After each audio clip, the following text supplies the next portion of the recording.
All right, another episode. So is that really her or is this Zoom? No, this is really Joan ST. It's me. Because we did a very modern thing. We had a Zoom. We had a Zoom show, but this is our guest in person, Joan ST. She looks in person. She's in person. You are Jackie the Jack. God, See, we can't edit. We can't edit. So every time he muffs, no offense, every time he muffs something, it stays in. You are Jackie the Joke Man Martin. And you are Peter Bales. I am Peter Bales. And Party this of is two. Another Sorry. episode of Stand Up Memories. I can't believe you didn't plug your stupid comedy class. contest. Well, no, stop. We're here plug with... your comedy show. We don't have to plug my comedy class, standupuniversity.com. We don't have to do that. We have... That's out of the way. Let's get our guest on this show. We're so lucky to have her. Her name is Joan ST. Dear friend for many, many moons. We've known her for a long time. She's terrific. And she is an actress. And she's a stand-up and an expert. And I do mean an expert. She is multifaceted. And she has huge experience and insight into improvisation, which we should address more on this show. Now, Joan, Correct. Yes. welcome. Oh, thank you. And just as I sip my coffee, you go, welcome. What I should thought, we address more? Well, this show is Stand-Up Memories, and Joan, I know, has a lot of memories of stand-up. yes. And I'll ask you now, what do you find more rewarding? Stand-up, hitting the clubs, hitting those crowds, or now do you find acting more Well, rewarding? first of all, thank you for having me. That's very lovely. And the We love coffee's you. great. We love you. I don't do stand-up anymore. I know. So acting is, okay, here's the story. I was an actress in Denver, and I got my actor's equity card. So, and then I found out I couldn't work anymore because I'm in actor's equity, and I can only do equity theater. That's when I went into stand-up. It actually really limits what you can do. Oh, you can only work equity houses. And there was one theater in Denver, so I kind of screwed myself in that way. But That's interesting. so I couldn't do any theater, but I could do stand-up and I could do improv. Okay. Now, you started stand-up in Denver? Yes. And when did you come to Long Island? 1984.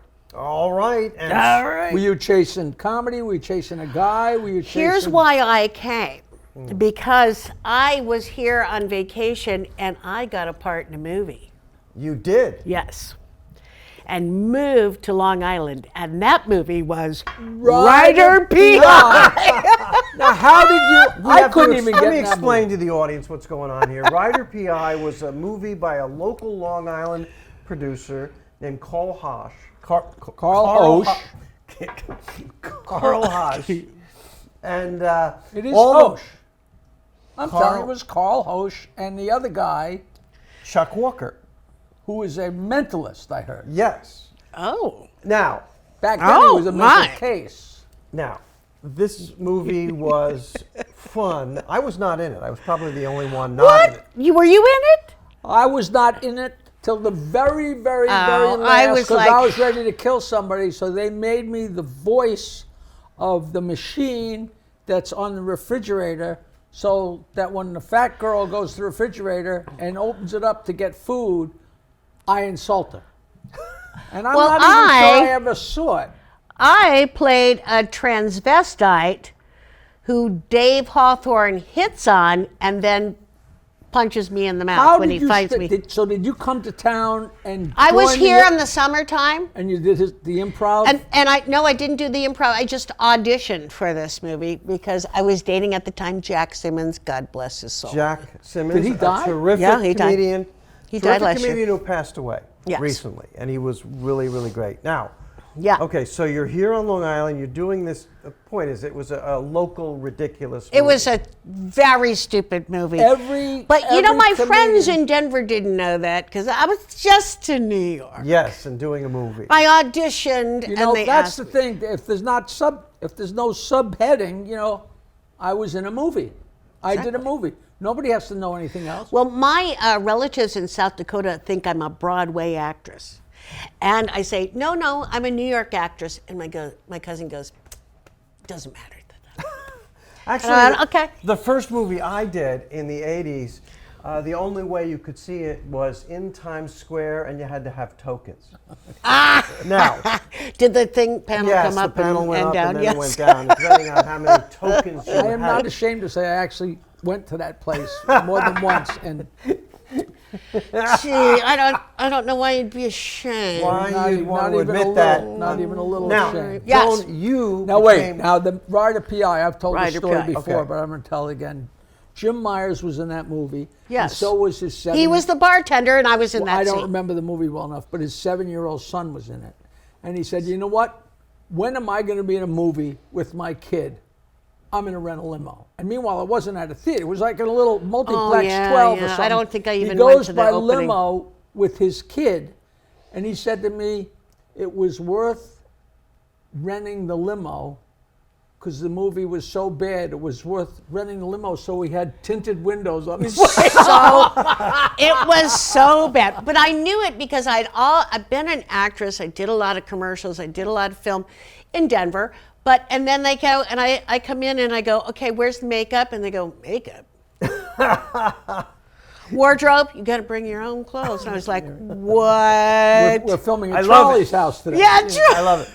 But you soon ended up a fixture at the legendary, here on Long Island, East Side Comedy Club. Yes. And you got into stand-up. Actually, I was in stand-up. I traveled around the world. The Southwest.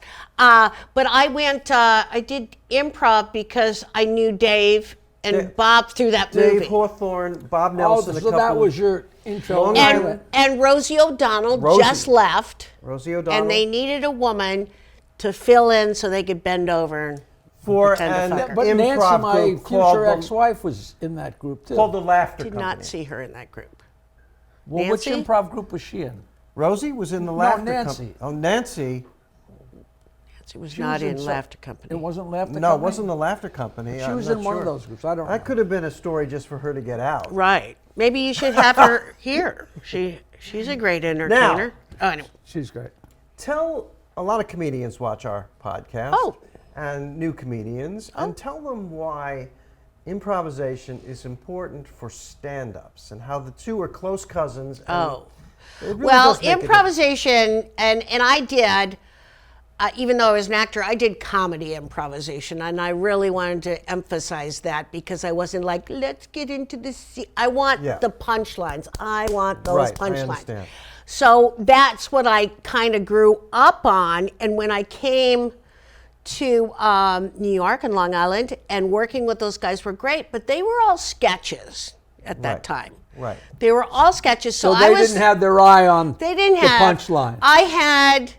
I would come in and go, doctor, the patient is ready, and I would leave, and then they would do their sketches, and I Okay. was like, But I did it for a while, and then they became big. Both they were never there, so I was still at the improv going, and I think I did improv with you and Zabrowski, maybe? yeah, Joey Novick and These are local all comics, all the Long comics Island, that New Jersey. would come in, and they had not you, but they had no training in improv. Well, I was the director of the Laughter Company, and Which I I did not I took know. workshops at Second City. So we were doing improvs in order to create scenes, not Sketches. sitting down Right, at a typewriter. right. So, see, I never was really privy to any of this. So the Laughter Company was an improv group. It wasn't a training ground? It was not a really improv group. It was more of a sketch comedy. comedy But group. it wasn't right? intended to be a learning situation? It was No. We're no, already it was, good and we're no, doing sketches? it was Dave and and Bob Nelson and Rosie Bob O'Donnell. Nelson and we Rosie had- and Vinnie Mark. And Vinnie Mark. And we created, I was the director, and we created sketches through improv like they do. That's like they do in Second City. Okay, I left, and they never created another sketch again. And Never they did. And they became a group that does essentially improv games as entertainment for the audience, Right. which is a totally different animal. Which I was trained in improv games to go up and freeze, boom, boom, Boom, boom, right, yeah, right. And so You help me and help the audience. Yes. What is an improv game? There are different things that you do to promote. So it's not scenes. It's not like we're in a Right. dentist's office. It's like give us a dentist's office and we'll create a scene through that rather than doing. Now, Second City, the way they work is they have the improvisation and they get a sketch from their improvisation and tone that sketch and then do it that night. So it's very sketchy, which is what So they mold it to They the- mold it to it. So I don't know if you ever see a bit like Dave Hawthorne would go, we need a place. Yeah, library. I heard dentist's office. And Right, he never right. heard dentist. But that's what Whose Line Anyway was. Yeah, It they did it. yeah, They yeah. filmed it 3 times. When just I first started doing Stump the Joke Man, remember Kevin Sullivan was a guy who played remember Kevin guitar, Sullivan, and yeah. he used to play Stump the Band, and he'd say, Yeah. "Give me the name of somebody," and they couldn't believe that he had a song for whoever they yelled. But of course they're going to yell Springsteen. Of course Yeah, they're they're going to gonna- yell Beatles. yeah, of course but- he's gonna and have a Bob song. Dylan, and you could go, But I would "Hey." say, this is long before I started the 2 lines, set them up, knock them down, and say, give me a subject and I'll give you a joke. And if somebody said, ball game, you baseball. But if somebody said, Italian dressing, I would say, okay, Italian meal. Yeah, You right. open the umbrella, so Right. there's a lot more underneath it. A lot you of know? people don't know that Jackie Martling is the Maury Amsterdam of our generation. A reference to the Dick Van Dyke Show of the 1960s, and a great reference. And I know you don't know this, but that was literally, in my life, Maury, you told dirty jokes from the time I was two inches Oh, yeah. tall. They dirty pretty much jokes, told it, yeah. jokes, dirty jokes. And Maury Amsterdam was on The Tonight Show. And Carson said to him, so, Maury, supposedly you got a joke on anything. And Maury Amsterdam said, give me a subject. I remember this like it was yesterday. And Carson said, birds. And he says, all right, birds. Why do hummingbirds hum? Because they don't know the words. Carson laughs, everybody laughs, and I watched that and I said, I'm going to be able to do that only with dirty jokes Yes. someday. I swear to God that. And that I accent- and then of Fashioned my career after Rosemary. Did you really? No. course, no, but it's so funny because you if don't you had, realize that If would've- I had- she was wonderful. She was. The light bulb doesn't go on. You think that's so cool. The guy has a joke for anything. But meanwhile, 2 seconds before they go on, Johnny, I'm going to do a joke on anything, you say birds. Of course. But you don't realize that when you watch. And years later, I was on the Bill Boggs comedy. Yep. Oh, Tonight. hey, was there. I did And that. So we're on commercial Joe break. and Franklin, Boggs other says, big names. You got jokes on anything, you want me to give you a subject? I said, okay, so we get back to commercials. And he said, Jackie, you got a joke on anything? I said, give me a suggestion. And he said, hospital, because I had told him to say hospital. Yeah. And of course, Oh, I had now a you're joke for it. shattering And then all I was like, illusions. I got Shattering. douche chills because that's cheating. It's It's cheating. like Mickey Mantle flying in a helicopter and dropping the ball into the center field. You know what the bleachers, great you know. Robert Klein used to do? Something called Make a Song, where call out a song title and then he'd make the song. Make up a blues song. And he had his piano player with him. Right, and he had And he had played the harp tunes, to the. No, and he had to stop doing that in his act because he did it so well the audience thought it was set up. Oh, That's how good he was. Now explain Yeah. to the audience, and I want to get to Joan. Of course, that's Klein's version of the story. Now, Stump the Joke Man was where Yeah. the audience would give you a setup and you would get the punchline, and you would virtually never get stumped. No, but I would. But that was such a But rare- ridiculous bit because I used to have the guys stand up in place, and I almost always knew the joke. But I have the girls come on stage, so of course I'm making fun of their boobs and their ass. It's so politically incorrect; it was off the charts. Hello. But they all knew.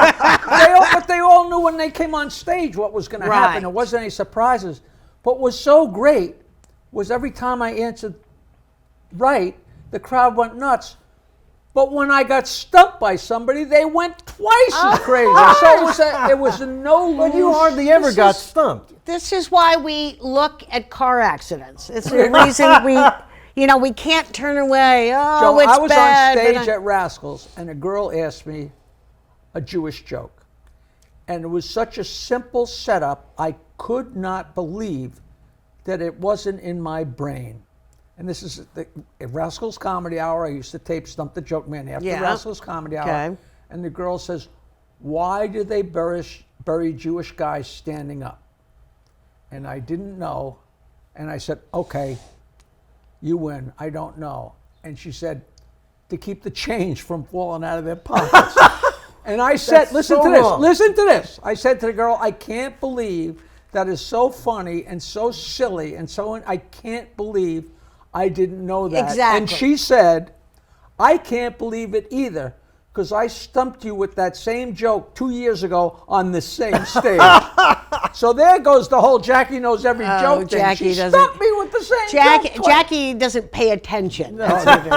I was there one I was night. looking at her boobs. That's the problem. I was there one night. Did you feel under her armpits? Oh, Because you great. used to So do that all hairy. the time. Very Jesus hairy. Terrible. Christ. I He was there does one this. night when he was stumped, and you'll pick it up. Somebody in the audience, it wasn't one of the ladies on stage, said, what goes up and down with no rhyme or reason? And I couldn't believe it was a great joke, and you got stumped. Do the punchline. I used to do Nutrisystem on the Stern Show Oh, every couple yes, you years did. because they needed somebody to be a flunky, and meanwhile it was good for me because I was so overweight, and I'd lose 20 pounds and they'd pay me money or whatever. And I was at Club Benet, 700 people, you couldn't move in the place, and in the back corner a guy yells, what goes down but always comes back up? And I'm like, and he goes, and he yells, your freaking weight. And the crowd, because the crowd was all Wait. Stern Show fans, so they're all in on Stumped. it. Wow. Free T-shirt. It was just Free it was T-shirt. Just That's too the perfect. T-shirt cannon So- coming out. We have so many performers on this show. I like to ask because you're great and it goes so well every night. But I like to ask about the nights that it didn't go well. Like we're at the diner, comedians at the diner, like the Yes. bombing story. Well, Do you I have remember nightmares? more of the bad than I remember the good. Do you? Oh, yeah. because I mean, that's I what you- got the high when I did really well. I love that Yes, high. we all But that relate. horrible, I did a King Broder. Roder thing in upstate New York. May- rather- May he not rest in peace. Interesting booker, the comedians will and complain about. just bombed. Okay. Friars, So Friar bad. Tuck? It was some kind of lodge, Friar and Tuck. I just bit the big one. And I couldn't. Couldn't do anything. I couldn't again. dig myself out of it. And usually I'm really good, but I just couldn't. And then, you get the flop sweat, and you're like, never let them see you sweat, okay? Comes it up was the back bad. of your Never neck. did another gig for him. Okay. You don't freeze in improvs. No. And that was just I started out doing a new joke. That I don't recommend to any comedian. So I started out, I'm driving up to this gig, and I've got the material ready to my head. got a I'm gonna great go up. idea. I've got the first clean new 5 minutes, and it just, first joke, bomb. We've all been there. Yes. Did you ever Not very often. Did you ever have, everybody has had, especially performers have had the same nightmares. Like the nightmare where you're on stage and the curtain's about to open and you're like, nobody ever showed me a script. Yeah, Nobody, yeah, these that's crazy that's things. called Have the you ever been on actor's nightmare. stage Yeah. in a play and drawn the blank? Oh yeah, I think everyone has. I think every actor has done that. Or the person jumps ahead or gives you the wrong.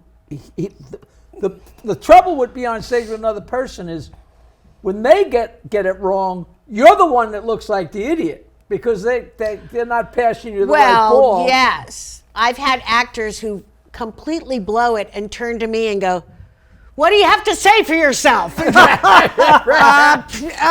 you're going to make me the fall guy. But that's where the improvisation comes in. And when it's Shakespeare, they say, "Madam, I am bereft of words." Yes, You know, I am bereft so it of fits, words. you know. Shakespeare's fun to make up, let me tell Oh, You know, when I was in a two-man band and we'd play songs and tell jokes, and if I was doing something and I was doing terribly, I would just turn to him, and the whole. That's what you don't have that opportunity in stand-up. No, You have that in improvisation, and you have that, of course, in acting, in the theater, and having the other actors. Right. I tell this story a bunch of times on the show. I don't care. Nelson was on stage in Fort Lauderdale, and he's killing. Bob Nelson, who does, juggles balloons, and he uses props, but he's brilliant. And this two-man group, Mac and Jamie, were on the show too, and they're standing there, and as Nelson's killing, they're like, "Well, that's crap. Look at that, you've got all this garbage. That's ridiculous. Blah blah blah." And I just said, "Listen, you guys, not for nothing. He uses props. If you're on stage, what is the single greatest prop you can have? That's another human being. And you two guys go up there with the two of you, which is the old. Right. You can turn to the other guy. Did you do it in an angry voice? Go up on your own, by your own damn self, and you know what I mean. Well, the other guy's the prop. Those are right. The Joan, this is going to crack you up. There was a manager at the comic strip in Fort Lauderdale. I'm going to let Jackie finish this story. Named Joe Mullen. Did I work there? I think I remember Joe Mullen. And he had to fire an act, and he had to do it because they were not doing well. We've told this story so many times, and I will never get sick of this story. I will never get sick of this story. And they kept pressing him, well, why? Why are you firing? Why? And he finally... No, they didn't get he was firing him. He called them in the office, and he said, I think you should go home. And like, no, Joe, we only been here a week. We're booked for 2 weeks. Yeah. He said, nah, you should pack up and you go. And they weren't getting it. Right? No, they were not getting it. They're in his office because he told the story later, and he said to him, "All right," they backed him into a corner. He said, "All right, let me tell you something. If you's ever, this is a two-man group, a man, a guy, and his wife, and they went on stage, and they were horrible, and." I forget I know their name. I'm not going to say it. I don't. Because they're probably still doing it. Yeah, they're probably watching. But he said, he's from the Bronx. He's 5'3", and he's from the Bronx, and he's wiry, and he's a pisser. He goes, you aren't getting it. But do yourself a favor. If you're ever offered a job at the post office, you should take it. Because when you two walk on that stage, you're trespassing. I can't think of a worse insult to a performer. I got. And he said that was off the top of his head. That wasn't a pre-arranged. I got booked in Fort Walton Beach, where the Air Force bases are, and I got booked in a strip club. And it was a female strip, but I was like, oh, okay, I've never done it. And I was so Midwest. I was like, doing my bits. And the guy comes up, come here. You're terrible, you suck, get the fuck out. And I'm sorry, I don't know if that's fine. But I was like, give me another chance. Just give me another chance, I promise. So I went up there and I was the filthiest, grossest, most disgusting person I've ever seen and got the gig. Got the gig. I got my $600 for the week. Oh, but it sounds to me like you are now an actress and you love live theater, and she's still filthy. Still filthy. I was always a little bit too dirty for But I mean, you enjoy live theater. That's more than anything else. Yes. Even as much as you love improv and stand-up, live theater is... Absolutely, because you're Did you a plug? different Did character. she plug? Yeah, we want to plug you. Where are you going to be? You've got a great role, you told me before. I am doing at the Studio Theater in Lindenhurst, Long Island. All right. Original play called Frank Sinatra. It's opens March 24th through April 9th. It is about an Italian family that's obsessed with Frank Sinatra. So It's very relatable. It's a It's very, very funny. realistic premise, I think. Very realistic. And you play someone older than yourself. I play an 86-year-old woman named Aunt Gert. So I sit in the corner with the rosary beads, and I have a zinger like every 3 pages. All right, well, that's a perfect role for you. Exactly. And I you know, think there's that- probably a few Italians on Long Island that might show up for that show. That's true. You never know. Let's. And not to mention the Jews that are let's trying to hope pass it. themselves off as Yes, Italians. well, of course, they all do that. That's vintage Jackie right That's there. vintage Jackie. Joan, Yes. you are terrific. You have been as long as I've known you in everything you've done, stand-up, improv, and live theater. Live theater. Thank you, Peter. Thank you so much for coming on. We will be podcast. having you back. delightful. Oh, we will be want having more you Joan back. ST Ange. Oh, thank you, guys. And The problem is that she's our last guest at today's taping, which means we probably have to invite her Have to to come to drink. dinner with us. Luckily, it's your turn to pay. oh, you think so? Actually, I do have rehearsal after. She has I guess rehearsal. it's my turn to pay. Oh, Yeah, now see, it's your turn to now- pay when I have rehearsal. Ladies and gentlemen, You were thank great. You, Thank were you, terrific. And Jackie, you were Jackie. Thank you. I have so many more stories, though. Oh, we want more. No, and we will do more. We will Back by do more. popular demand. Thank you, Joan St. Ange. Thank you, of course, Thank you for having me, guys. Jackie the Joke Man Martling. I am Peter Bales, and we'll see you next time on Stand Up Memories. Sure. That was a pretty good episode. A new episode every Wednesday with me, Peter Bales, Jackie the Joke Man Martling, comedians, interesting people. Leave a comment. We'll get. What am I saying? I don't know. We're gonna get back to you. We will respond to your comment. StandUpMemories.com, if you go there, it shows all the different Oh, platforms. Spotify, we're on everything. Every Wednesday. Stand Up Memories, Every Wednesday. a new episode.